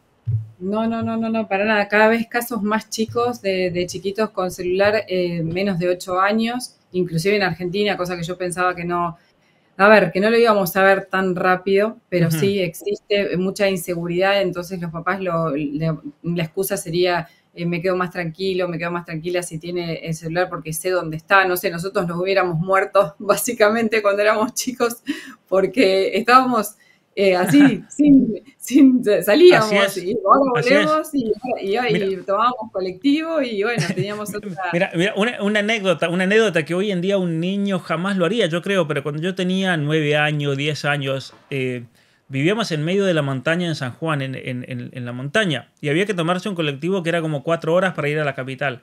Y si teníamos que ir a un turno del dentista, mirá el nivel de independencia con el cual nos habían criado mis padres, que teníamos 9 años, 10 años, y nos íbamos y nos tomábamos el colectivo, cruzábamos la cordillera, llegábamos a San Juan solos, y de ahí nos íbamos al dentista, al turno, y nos volvíamos de vuelta a la terminal, o me iba a la casa de mi abuela porque no había más colectivo a dormir, y al otro día a la mañana me iba a la terminal y me iba en el colectivo que iba por toda la montaña, los valles, hasta que llegaba cerca de mi casa y me bajaba en la esquina que era lo más cerca y me iba caminando. Y hoy en día pensá en un niño de 10 años que puede hacer eso, o de 9 años. No, ni siquiera en la ciudad donde uno se tomaba colectivos para ir al colegio y volver. Obviamente que hay factores que tienen que ver con la inseguridad que no existía en mi época. No había peligros, pero yo creo que hay un nivel de inmadurez muy grande. Y no era que éramos niños excepcionales, no, éramos niños normales. El problema es que los niños de hoy son anormales. Tienen un nivel de inseguridad, sobreprotección. Sobreprotección y seguridad son todos factores que nos están acechando y también genera esa sobreprotección que es incoherente, porque por un lado están sobreprotegiéndolo con algunas situaciones específicas que son totalmente lógicas para la situación actual en la que vivimos, pero por el otro lado están con el celular todo el día. Entonces, ¿qué pasa con la pornografía? ¿Qué pasa con imágenes como esto que se hizo muy famoso y por alto no les pasó a la gente del Congreso de Estados Unidos, que habíamos arrancado un poco con este tema, por un video que gracias a Dios no vi, donde aparecía un hombre con la cabeza de su padre decapitado, no sé si fue viral. Hace dos días. Exacto, sí, no sé si era real. No, una locura. No, real. Pero no está, tardó mucho tiempo, creo que fue por esta plataforma, por YouTube, que tardó mucho tiempo en sacarlo. O sea, que una criatura que usted, mamá, se queda pensando que está en buenas manos porque le pone videos, no sé, de la Pantera Rosa en YouTube, no vaya a creer que no le va a aparecer alguna de estas cuestiones. Entonces, esa incoherencia hay que tratar de sopesarla, ¿no? Darse cuenta, bueno, qué estoy haciendo mal y cómo sopeso esta situación como mamá. Así es, o por ejemplo, acaba de salir, estaba viendo acá en el celular, acaba de salir publicado mi último video en YouTube donde hablo de Taylor Swift y todas las imágenes De que la hicieron imagen con robada. inteligencia artificial. No, no, ni siquiera robadas, hicieron con inteligencia artificial, Ah, son no, perdón, falsas. sí, exacto, no es ni Entonces, ella. y fíjate que todas las Swifties son chicas de 12, de 13, 14 años viendo imágenes de contenido adulto. Vos decís, esto es una locura. Pero bueno, es una cuestión para plantearse. Volviendo a la anécdota de cuando íbamos a la ciudad al turno, en una ocasión con mi hermano, yo tenía 9 años y mi hermano tiene que haber tenido 7. Y a medio camino siempre había un paro de control donde la policía paraba y tomaba los datos de los vehículos que pasaban. Y a veces era, como era montaña, era de una hora a otra, era una mano nomás. Entonces paraban hasta que se cumple esa hora que pasaban los otros y luego abrían la compuerta. Y luego venía a Y tomar. entonces toda la gente del colectivo se bajaba. Iba a comprar un lugar a algo, iban al baño, lo que sea. Y siempre había una montaña por ahí que con mi hermano queríamos ir y nunca teníamos la oportunidad con mi familia cuando pasábamos. Entonces, de repente estábamos los dos solos, 9 y 7 años, y dijimos, esta es la opción de ir hasta allá arriba a ver qué había allá arriba, porque se veía como una casita. Y nos fuimos. Llegamos, cuando volvimos el colectivo se había ido, sin nosotros. Ahora, 7 y 9 años. Uno dirá, ¿qué hace un niño de 7 y 9 años ahora? ¿Qué hicimos nosotros? Tranquilos, fuimos al policía y le pedimos si podía parar un auto para subirnos y seguir.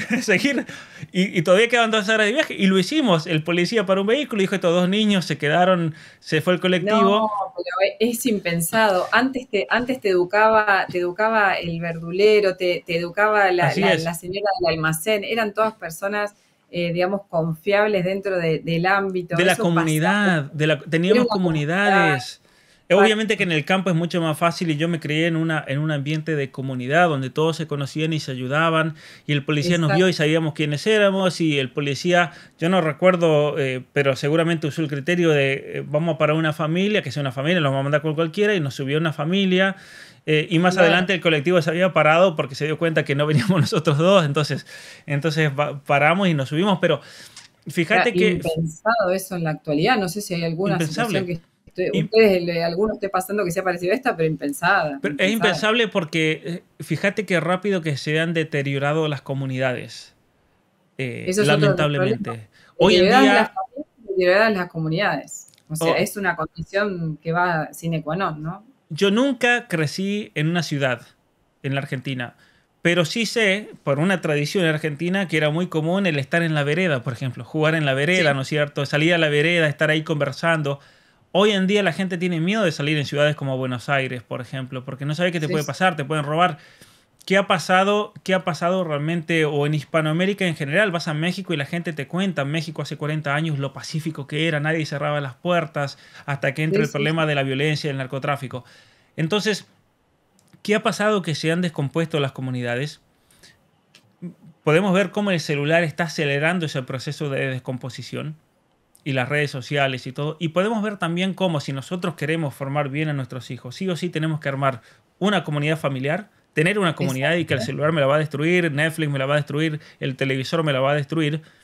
Y tratar de armar comunidades familiares con otra gente que te apoyen en eso, porque también tenés que preguntarte a ver con Exacto. quiénes se van a juntar mis hijos, porque yo le puedo dar la mejor educación del Los mundo, amigos, pero mis exactamente. hijos se van a juntar con aquella otra familia que a los hijos los están deconstruyendo, son género fluido, son 2 lesbianas, la mamá con un padrastro transexual. Esas locuras te las encontrás aquí en Canadá. Entonces uno tiene que tener cuidado realmente de formar comunidades, pero esa comunidad comienza con la familia, que es la más importante de todas. Y el celular, la televisión, Netflix, pueden ser un atentado. No digo que hay que desterrarlas al 100%. El que las quiera desterrar, las destierra. Yo nunca tuve televisión en mi vida y mira, nunca me pasó nada, ¿no? Al respecto y no me arrepiento. Pero ciertamente controlar el celular, porque si estamos en la casa y en la comida están todos metidos en el celular, metidos... No, por Dios. No, no, eh, no, no. Están arruinando. Ya de por sí estaban metidos con el televisor en las cocinas de las casas, en los así es, comedores de las familias, y ahora, no obstante eso, tienen un televisorcito cada uno. O sea, eso es así una de es. las reglas importantes que en casa los invito a cambiar, los invito a poner, a animarlos positivamente, explicando y sabiendo con este video, con toda la información que ya tienen, por qué lo pueden hacer, ¿no? También les doy otro tip, o sea, también pueden hacer esto que funciona muy bien. A ver, 9:30, 10 de la noche se corta el wifi, todos los celulares van a una cajita, no tienen, ya no hay emergencias, no hay por qué estar mandando ningún tipo de mensaje a esa hora, excepto papá, mamá, si tienen alguna cuestión importante laboral que cerrar para el otro día, pero ni siquiera debería estar todo ya a esa hora, la paz en la casa, antes de la cena inclusive, ni uso del tema, ¿no? Eso es otra cosa importante. Y otra cosa importante es volver a los libros. En mi caso, bueno, vos sabés, Pablo, que yo tengo la metodología de estudio de homeschooling, entonces el tema de los libros es tan importante que ni siquiera necesitan el uso de los dispositivos. Para nada. Es la mejor niñera que le puedes dar a un hijo, dale un libro. Está todo impreso, la información está ahí, saben dónde tienen que sacarla, esa información fidedigna, idónea, prevista, ¿no? Corregida, porque también ya los libros en ese sentido vienen con ideología. Entonces, invitarlos a tomar, digamos, que ser protagonista de la vida de sus familias y de sus hijos. Eso es un poco lo que podemos hacer de resumen de tanto que abarcamos. La última pregunta es una encuesta que te la quiero hacer a vos para que me digas y que los demás escuchen. Fue una encuesta que yo hice una vez en Instagram y me llamó la atención la respuesta, pero quiero primero conocer la tuya. ¿A qué edad es óptimo darle el celular a un hijo? Yo había puesto, no lo tengo pensado, es una situación que me angustia, muchas mamás contestaron eso, a partir de los 12, o a partir de los 13, creo que había puesto un número así, o a partir de los 16 o más. Bueno, yo creo que hay que distinguir dos cuestiones importantísimas. Uno es un celular tipo un iPhone o un celular de Samsung que tiene todas las aplicaciones habidas y por haber, o la posibilidad de aplicaciones y acceso al internet. Y otra, distinguir de un celular que sirve como celular para mandar mensajes de textos y para hablar. Llamada. Curiosamente, para llamadas. Curiosamente está saliendo un celular, ya salió en Estados Unidos, está muy interesante, que tiene todas las aplicaciones o funciones de un teléfono inteligente, pero no tiene ninguna aplicación, está bloqueado, que pueda ser adictiva. Entonces no tiene redes sociales, no tiene un montón de opciones. Tiene, por ejemplo, aplicaciones para poder leer libros, para leer noticias, pero te bloquea un montón de páginas que te pueden hacer perder el tiempo, sean malas. Está muy interesante, que está pensado para adolescentes. Ahora, más allá de eso, hay que tratar, el principio fundamental es el siguiente. Hay que tratar de atrasar el ingreso al celular la mayor cantidad de tiempo posible. Ahora, si por alguna razón al hijo hay que darle un celular, yo entiendo que existen esas situaciones por cuestiones de comunicación, de mandar un mensaje de texto, para pasarlo a buscar, para cualquier emergencia. Entonces hay que darle un celular que tenga solamente esas funciones básicas. Redes sociales. Todos los especialistas que he leído sobre el tema y que han hecho estudios científicos muy interesantes, todos dicen que no hay que comenzar las redes sociales antes de los 16 años. Por una cuestión neurobiológica, por una cuestión especialmente hormonal en el cerebro. No hay que darle un celular a ningún joven y no permitir acceso a redes sociales a ningún joven menor de 16 años por el impacto negativo que eso puede tener en su crecimiento. En lo personal, yo hasta los 18 años nadie tiene celular. Y el que quiera tener el celular después de los 18 se lo tiene que comprar trabajando. Listo, ya está. Ahora, si por alguna razón, por ejemplo, una familia dice necesitamos que tener un celular para cuando vaya a tal lugar, tal otro, cómprese un celular en el Walmart que sale $15 y esos Nokia o de cualquier marca son baratísimos, duran para siempre porque esos celulares no se rompen. Sí. Y ya está. Y con eso se manejan y se comunican. Pero hay que tratar de evitar que los hijos tengan celular. Por otra parte, los papás, tratar de ellos mismos, si lo necesitan. Yo entiendo que lo necesitan, no digo que no. Yo lo necesito, yo tengo que tener un celular sí o sí. No puedo estar sin celular porque lo necesito para muchas cosas. Pero tener control sobre el celular y que no sea el celular el que me controla a mí. Es decir, establecerse lugares en la casa. En la casa debe haber un lugar, eso es lo ideal, donde uno dice, yo entro a la casa y ya todos sabemos que esa mesa es la mesa de los celulares. Y los celulares van ahí. Y se quedan ahí todo el tiempo. Y estamos comiendo y el celular está ahí. Y si alguno tiene que ir a comunicarse por alguna razón, tiene que ir ahí a esa zona. Y hay zonas de la casa donde estamos leyendo, donde estamos haciendo otras cosas, donde no hay Donde celular. no está el celular.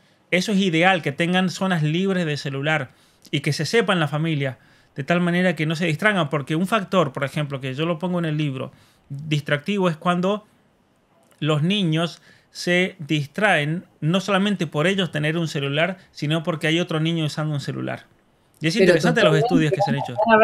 se acercan a ver la Sí, pantalla de aquel que tiene el celular totalmente. encendido. O aunque no vean la pantalla, fíjate, hay un artículo que yo cito ahí en mi libro donde se estudian los niveles básicamente cuando se hizo ese estudio se pusieron sensores donde mide el campo visual del niño o del joven y era con estudiantes universitarios y curiosamente pusieron a propósito dentro de un aula magna estudiantes universitarios con celulares, pero ellos no veían que estaban viendo y los estudiantes se distraían y miraban. Se distraían mirando. Y pudieron detectar que no solamente el tener el celular uno mismo te distrae, sino que tener a alguien con el celular en tu entorno te distrae también. Y te hace perder el hilo de lo que se está hablando.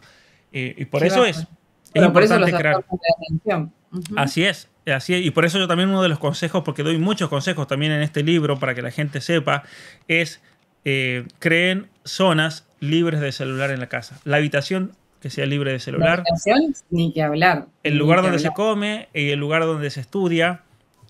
Si es una casa donde dicen nosotros somos humildes, tenemos una casa pequeñita donde hacemos todo en el mismo lugar, entonces hay que establecer horarios. De tal horario a tal horario no se puede tocar el celular. O cuando se hacen ciertas actividades, el celular no se puede tocar. Hay una mamá que me dijo que, interesante, compró una especie de caja fuerte con llave, entonces todos a la noche van ahí a dejar el celular y ella sin que diga nada porque si no los hijos tenían, me dijo ella, la tentación de a la noche iban al celular porque la dopamina los... Eso es que lo escuché hace muy poco, incluso ayer conversando también con una persona especialista en comunicación social, la comunicación social que se estudiaba antes, ¿no? Con literatura, comunicación digital, es nuevo, pero es una carrera nueva. Y me mencionaba esto, que hay una ciudad cerca de Minnesota donde una mamá, a las 10 de la noche guarda los celulares con llave. A veces hay que poner criterios también según la familia y según los antecedentes o situaciones que cada uno haya vivido. Tal vez en esas circunstancias ha pasado algo que requiere que se ponga bajo llave. En algunos casos, con el simple hecho de que apaguen todos el celular y que tal vez en el dormitorio de los papás estén con los celulares, estén los celulares apagados, con eso funcionaría directamente, ¿no? Sin que pongan bajo llave. Por ahí a algunos le puede parecer a lo mejor mucho esto, pero vayan incorporando o tal vez viendo según sus circunstancias familiares y también observar la conducta de sus hijos, ¿no? Mira, hace mucho organizé un campamento y que es algo que lo quiero retomar de formación con jóvenes, de ir a la montaña, y una de las cuestiones que yo hago siempre en estas actividades es no pueden tener el celular todo el fin de semana. Si nos vamos 3 días, los metemos todos en una bolsa, nadie con celular, cosa de desconectarse completamente. Yo voy con los papás generalmente, entonces acá en Canadá organizo actividades así donde vienen los papás con los hijos. Es muy bueno realmente la dinámica porque es impresionante cómo los papás y los hijos se abren y comienzan a hablar a un nivel que nunca había ocurrido antes, en medio del bosque. En una ocasión hacían 30 grados bajo cero ese fin de semana todos los días y nos fuimos a subir una montaña, un frío tremendo, nieve, con el fuego a la noche, casi que no podían dormir del frío que hacía, pero les cambió la vida a muchos jóvenes, impresionante. Pero en uno de esos viajes metimos todos los celulares en la bolsa y ¿sabés qué me hicieron los desgraciados? Yo me lo llevaba a la carpa conmigo. Me pusieron la alarma a las 2, 2 y cuarto, 2 y media los jóvenes, los adolescentes. Entonces sus celulares estaban apagados y se prendían a las 2 de la mañana. Y después a las 2 y cuarto. Toda la primera noche me hicieron eso. La primera vez. Fue el castigo que me hicieron por haberles quitado el celular. Pero bueno, la verdad que fue bastante ingenioso. Apagado tenía que estar. De modo avión no. No, es que me lo dieron apagados, pero hay celulares que los tenés apagados y se prenden. Claro, nunca lo hice. Hay celulares que tienen esa función, que lo podés apagar a la noche, por si no lo querés tener prendido en tu habitación, y se prenden con el alarma, ¿no? Y yo debo tener que se prende con la... Y me hicieron eso, y la verdad que quedó una anécdota para la historia, porque cada vez que los veo me acuerdo de eso y se ríen. Pero bueno, más allá de eso, mira, llevamos 1 hora casi y media Y no quiero que sea demasiado largo y después YouTube no me lo deje subir por ser tan largo por el peso. Pero si quiere terminamos con una pregunta o lo que quieras o una crítica, lo que sea. Hicimos todas las preguntas que te quería hacer, las hicimos. Yo, sinceramente, la crítica constructiva que hablábamos, inclusive con mi esposo, es ¿cómo no sacaste antes este libro? ¿Por qué no lo sacaste antes? O sea, esa es la única crítica constructiva que tenemos, sinceramente. Porque realmente llegó en el momento más oportuno tal vez, pero realmente no es un libro que les vaya a parecer pesado, no es un libro que papá, mamá, si vos no estudiaste medicina, psicología o filosofía, no vas a poder entender. Es un libro claro, sencillo, que te explica desde la tecnología, la manipulación, el control, está todo basado en los estudios, siempre recalco, y te agradezco, Pablo, esa fidelidad que tenés con respecto a la bibliografía, que vas colocando todas las citas correspondientes y eso denota el estudio que hay detrás de todo esto y cómo va relacionando sobre todo de forma integral no solo la familia, sino en el contexto social en el que vivimos, la política de Argentina, que mencionaste acá en muchos lugares y en otros países de Latinoamérica, y la presencia de los padres. A mí me parece que es fundamental. O sea, tener este libro, sigo fan de tus libros, así que sigue siendo la trilogía. Yo siempre le muestro a Pablo, un día le mostré cómo tengo los libros. Marcadísimo. Bueno, así me gusta marcar los libros porque en este caso son manuales realmente de aprendizaje. A mí no me resta nada más que agradecerte y agradecer a las personas que se han conectado también para ver este programa. Espero que hayan disfrutado de nuestra conversación, de que sea un aprendizaje mutuo. Realmente uno sabe que aprendemos mutuamente, uno brinda lo que tiene y también recibe un montón de los padres. Y yo aprovecho a felicitar a los papás valientes que trabajan y que no trabajan conmigo también, pero que han demostrado su testimonio, porque me ha tocado vivir y compartir historias de realmente padres valientes que han tomado decisiones de hasta mudarse de países como Canadá y volver a sus países de origen buscando una situación mejor dentro de lo que tienen, dentro del contexto social, y vos me entendés perfecto lo que es la calidad de vida en Canadá con respecto a otros países, pero lo que es también la vida de familia con los valores que cada uno quiere, sin esa presión del contexto. Así que aprovecho este medio de comunicación para agradecerles y felicitarlos por lo que están haciendo en este crecimiento como familia, ¿no? Y agradecerte a vos por tu libro, hermoso. Bueno, muchísimas gracias, la verdad, y yo creo que muchas personas se van a hacer preguntas. Bueno, yo quiero aprender más, me quiero formar. Yo los invito, tanto María José tiene toda una serie de cursos que ofrece, de talleres. En mi caso particular, vayan a Patreon, no solamente van a poder apoyar el trabajo para que pueda continuar haciendo todo esto, sino que van a encontrar muchísimos talleres que están ahí, van a encontrar talleres que se van a hacer, cursos, el club de libros donde leemos incluso libros de formación de padres, de un montón de cosas relacionadas a lo que hablamos en este programa, simplemente para tratar de enriquecer a las familias, para tratar de brindarles una formación que sea sólida, que esté sustentada, como decías, con muchísima bibliografía y estudios, y que por lo tanto nos ayude a mejorar como personas, ayudar a mejorar como familias o como comunidad. Así que nuevamente, bueno, gracias María José por esta conversación, porque a mí me parece importantísimo también hablar con una psiquiatra, con una persona que ha estudiado tanto el cerebro, hablar sobre este libro, y obviamente que bueno, hay siempre cuando alguien me dice ¿por qué no sacaste este libro antes? Es muy bueno para mí, porque ahí me di cuenta entonces de que era algo necesario, y es algo que en cuanto a material de lectura y de formación no va a ser una pérdida de tiempo para aquellos que se metan en esto. Para nada, súper recomendado. Aparte es un tema que nos atañe a todos. ¿Quién no tiene un celular en este momento, no? ¿Quién no tiene un celular? O sea que si querés comprender verdaderamente cómo proteger a tus hijos y cómo protegerte a vos mismo también, de alteraciones en la conducta en un adulto, esto no solamente atañe a los niños y a los adolescentes, así que para nada, es totalmente recomendable para todos. Así que bueno, muchas gracias por haberlo escrito y dedicarle ese tiempo, Pablo. Muchas gracias y a todos nos vemos la próxima.